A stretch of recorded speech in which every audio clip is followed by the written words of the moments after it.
what my main role is with my team is to go out there and really be able to tell people what the model is and what the beauty of the model is and how it can add value to them. Now, it sits in very much a niche in the property industry, so a lot of people don't actually know about it.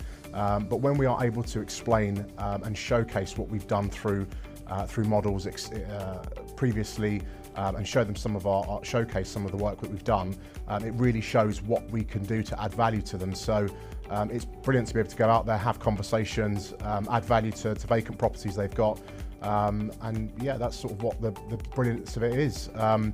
And again, you know, what we specifically do and the beauty of the model is that everyone wins, which is the way that I always portray it. So, you know, we win from taking on board properties and of course making revenue from income. The Guardians win, whereby we're adding value to them and able to put them into accommodation where it's a lot more cost effective and affordable, especially in this financial climate.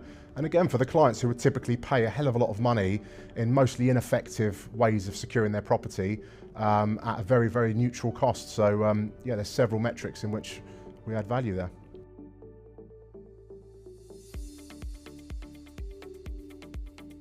They are slightly different and nuanced in what challenges each of them have. Local authorities and councils mainly have huge amounts of stock. However, their funding and their manpower isn't typically there in order to repurpose these buildings to get them back into an operational standpoint where they can actually house individuals. So that's where we come in. We're able to, with our robust operations team, outfit those properties and get them ready for habitable status again and ready for occupation. So that attacks a main issue that they have. Again, manpower, with us being quite robust in our operational outfit, we're able to get people there quite quickly, get them remediated, outfitted, ready for guardianship. So it takes a lot of the main stresses away from them. Private landlords, again, most of them have got properties that they're looking at either demolishing or they're looking at repurposing. But again, there's going to be that buffering time where they're waiting for planning or they're waiting for authorization of some description to either retrofit or to demolish. And again, whilst that property sits there vacant, it's being advertised as available. And the problem is, if you have the wrong individuals that are aware of that, then it causes them issues, especially with trying to vacate them afterwards when planning's been approved, etc. And I always say to private landlords, the biggest issue you have with security functions that are available, such as Sitex boarding or CCTV, is one, it's very costly, and secondly, you're actually advertising that this property is vacant. So sometimes it can actually do the complete opposite of protecting that asset.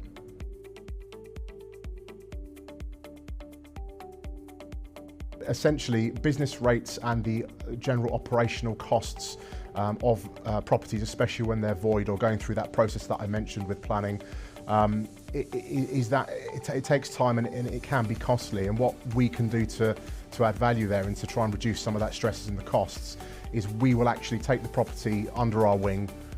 We will retrofit it, make sure the compliance is all up to date. We follow stringently all the ISO accreditations to make sure that the property is in a habitable state as it should be, and we would advertise it on the market and we would have it protected. I mean, the main beauty of our model is that this is not just a piece of steel up against open windows or cameras, which are ineffective, just basically give you information but doesn't solve any problems. We have individuals that will live in those properties and they have a vested interest in protecting the property because it's their living space. And again, during that time where that property is vacant, potentially they would have costs of utilities. They would then have degradation of the property where it's closed up, especially in the UK, as you can see with our beautiful summer we're not having. It's very damp, you get mold issues, again, needs to be remediated. And touching on your subject of business rates, again, we can look at reducing or completely deleting business rates whilst that property is vacant, because again, it's not being occupied and it's not being run as a business. And again, just to caveat that, we are a security function overall. We just fit in the niche of housing individuals to live in those properties. So it really helps with reducing those liabilities for the owners.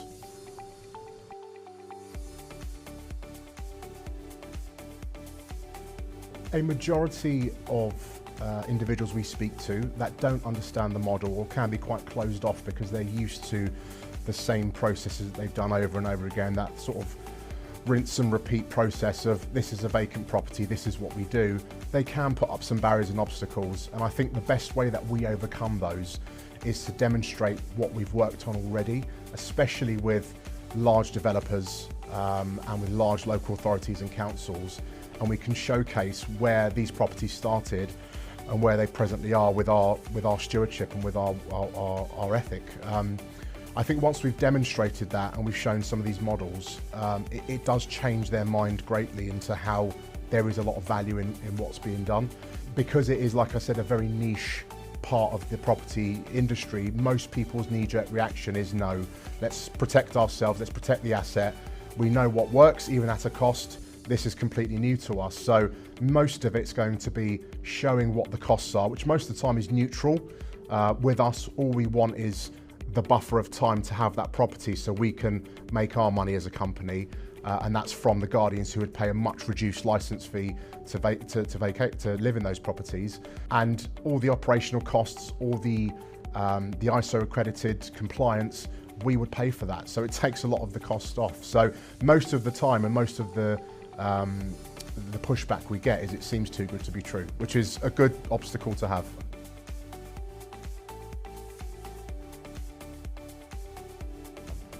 So the first thing I will say with this is social value is massively integral in what we do. We want to add value, and like I said, it's a win-win model. So we want to add value to everyone that we touch, really, whether it be the client, whether it be the Guardian, and indeed the people that live in those properties and around them. So an example I will give you is if I paint you a picture of a large vacant building, let's say an office block, which is just completely empty. Around that you will have local businesses, barbers, restaurants, newsagents, etc. If that property can house 30, 40 Guardians and now no one's in it because it's vacant, that's 30, 40 less people cutting their hair, that's 30, 40 less people shopping, eating at the restaurants, etc. So by us taking on the property and breathing life back into it, we're also bringing communities together in that local area. They're spending in the local area, they're adding value to those businesses. So it's helping actually increase the value of those businesses in the area and the people that live in it. On top of that, we do a lot of social value experiments, and we have done one mainly with Hacked, which is run by Homes England, I believe, whereby we actually add value. So 20 or 30% of the license fee that we receive, we will actually give back to the communities, and that will fund food banks, that would paint a school, that will add value to various different metrics of that community. And I've visited several myself in Lewisham, in Kensington, and in various different boroughs of mainly London, and I've seen how it's added value, and where the guardianship properties are available and people are thriving and they're living in the areas that they work in, which again is a huge problem, especially in London, where a number of people work in London, but they just can't afford to live in those boroughs. So we add that value whereby they can actually afford to live near where they work, near where their family are, near where their social gatherings and events are. So that's, I think, gives you a sort of holistic, sort of bird's eye view as to how we can add that value.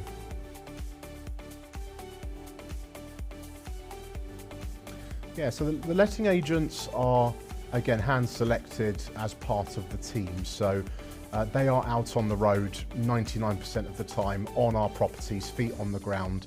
And they are the first face most of the time that these Guardians see. So it's really important that my team have got the same values and morals that I do, and they want to reflect that to those individuals. So they have to have, and they do have, the same pride in the model. They enjoy what the business has to offer and what it offers, not just them as in their own specific roles, but what it has to offer the communities as well, and they can see it themselves. Really great story that we had recently that I want to share with you is a Guardian who moved in several different properties in the area of Clapham, and he eventually, after 3 or 4 years, said, look, I'm looking at leaving guardianship now. And thought, wow, what's the reason for that? You know, you've been around for quite a while, you've lived in several properties, and you've been a great Guardian.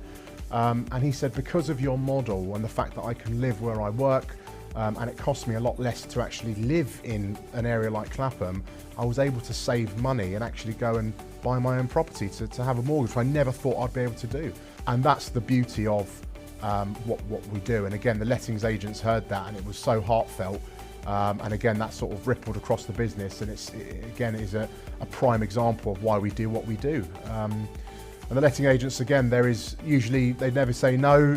You know, if they need Guardians to change their time because they've got work obligations or they have to travel, whatever it may be, they're always willing to accommodate and do exactly what they can. So I think that's a mirror of exactly what I like to put across, the CEO puts across, and pretty much everyone ripples that across the business.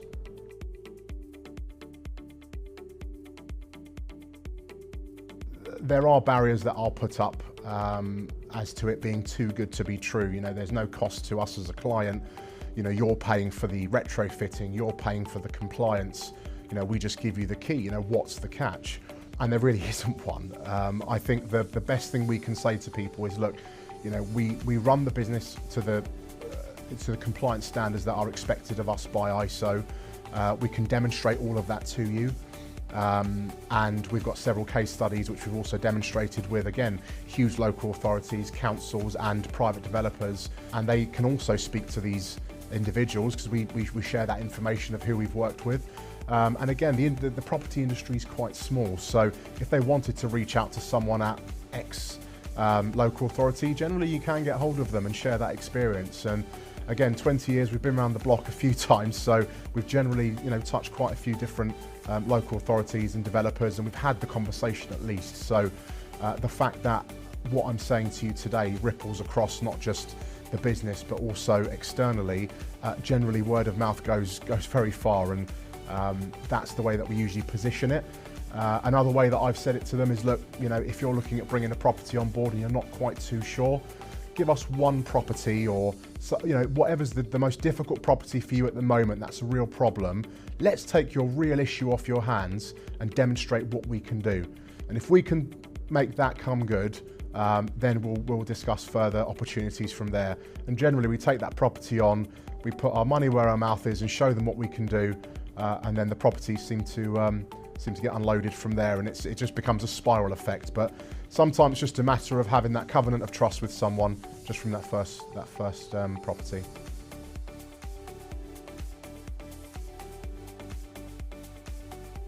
I'm going to go back to Royal Borough of Kensington, Chelsea. Again, it's a council that almost everyone knows.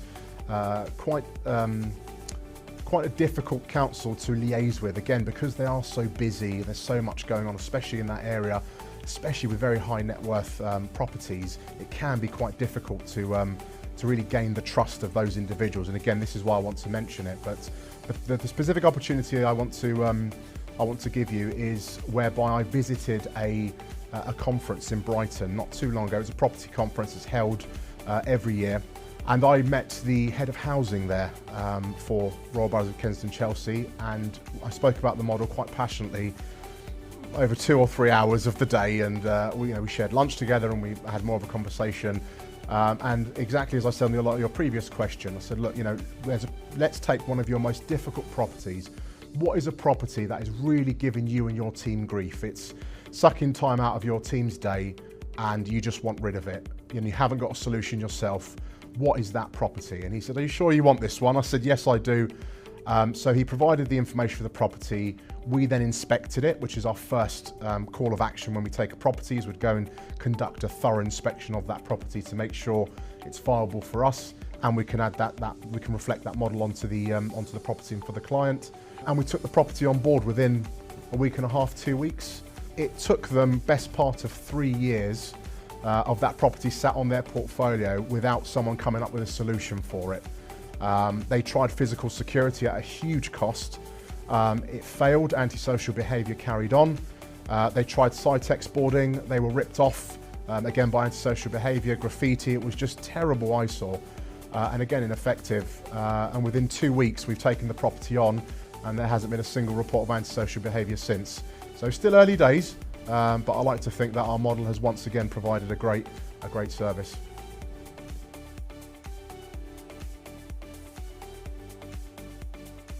There's always going to be, and I think we've touched on this a few times in some of the questions, there's going to be, in such an old industry like property, there's going to be those sub-departments of individuals that don't think outside the box. They think within the parameters they've always sort of worked within, and they won't bounce outside those lines. So us coming as quite a niche, it can sometimes be a bit of a challenge. Even though we are offering the service and we're having the conversation to try and demonstrate what it is we can do, ultimately we need that initial buy-in just to really demonstrate what we can do. And when we speak so passionately, which I've spoken about already, we speak with conviction, and again, it does transpire that when you do speak with conviction and you do show that you really are passionate and confident in what you can achieve, usually you get the buy-in of that person. And all it takes is one linchpin to really pull the lever and say, right, let's give it a go. And then the results speak for themselves. Then what we seem to find is we take one trial property, which I always promote, let's take one trial property, and then when we do and we show you, we demonstrate what we can do, not just tell you here, but demonstrate it, then we'll look at your follow-up properties, and that's usually where we have our successes.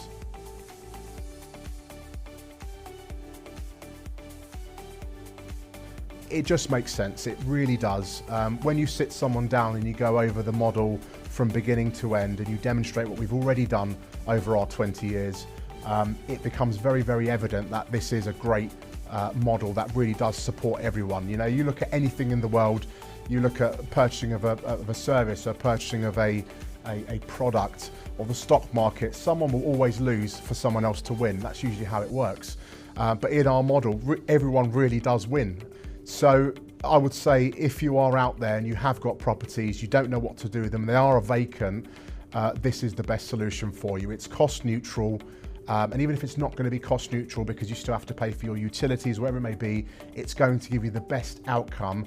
And again, you're going to have the best level of security on your asset. So you know that when the time comes and you want to put the shovel in the ground once you've had planning approved, or it needs to be demolished, or you're going to retrofit and repurpose at some point, you can rest assured that the property will be kept in the best possible state during our tenure, and then it'll be handed back for you to then do what you wish afterwards.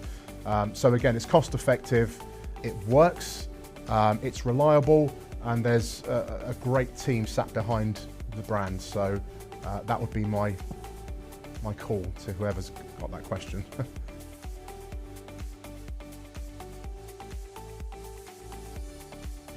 Yeah, I mean, look, you know, I've come from a banking background, you know, so for me it's, I've always been, you know, for me to win, someone will lose, but that's not a problem as long as I'm always winning. You know, that was sort of the background I came from. Then moved into various different parts of property, mainly acquisitions. And again, it was trying to take properties on at the best price where potentially the company again was winning. But this is the first model that I've come across whereby, and I repeat myself, but whereby everyone is winning in this. You know, what you show me another model whereby, you know, the company takes revenue from the Guardians, albeit a much reduced revenue than conventional AST sort of lettings would. So we're profiting from that because we are a business. Then the Guardian wins because they're paying 50% below market value on a rent. Again, in Clapham, you know, you're looking at the best part of £2,500, £3,000 for a 2-bedroom flat, whereas we've got some of them for £1,000. You know, so there's no other way of winning than that. And then the client wins, whereby rather than paying tens or hundreds of thousands of pounds to secure their asset, which may or may not work, we've got people living there. It's their space. They care about it. They're gonna, you know, it's a perfect win-win model, and I think that's why I'm so passionate about it. And you know, from where I joined to now, I've seen huge growth, huge development. You know, and it's just grown from strength to strength. It really has grown from strength to strength, and it's been great to be part of it. But I can also see where this is going. You know, this is just the start. You know, we have been around for a long time, but sometimes I think we're also guilty of sticking within our box. And over the last few years, we've strayed outside that. We're more visual at conferences. We're marketing ourselves more. We've got Globy now, he is still the student, just remember. So we are growing and growing and growing as a business. We've got the right people in the business now that echo exactly the same passion that I do, and our CEO will as well, as when you speak to him. And it's that drives the business forward. So I'm looking forward to what the future has to hold. We're just out the gate as far as I'm concerned, and there's a lot more to come. So watch this space.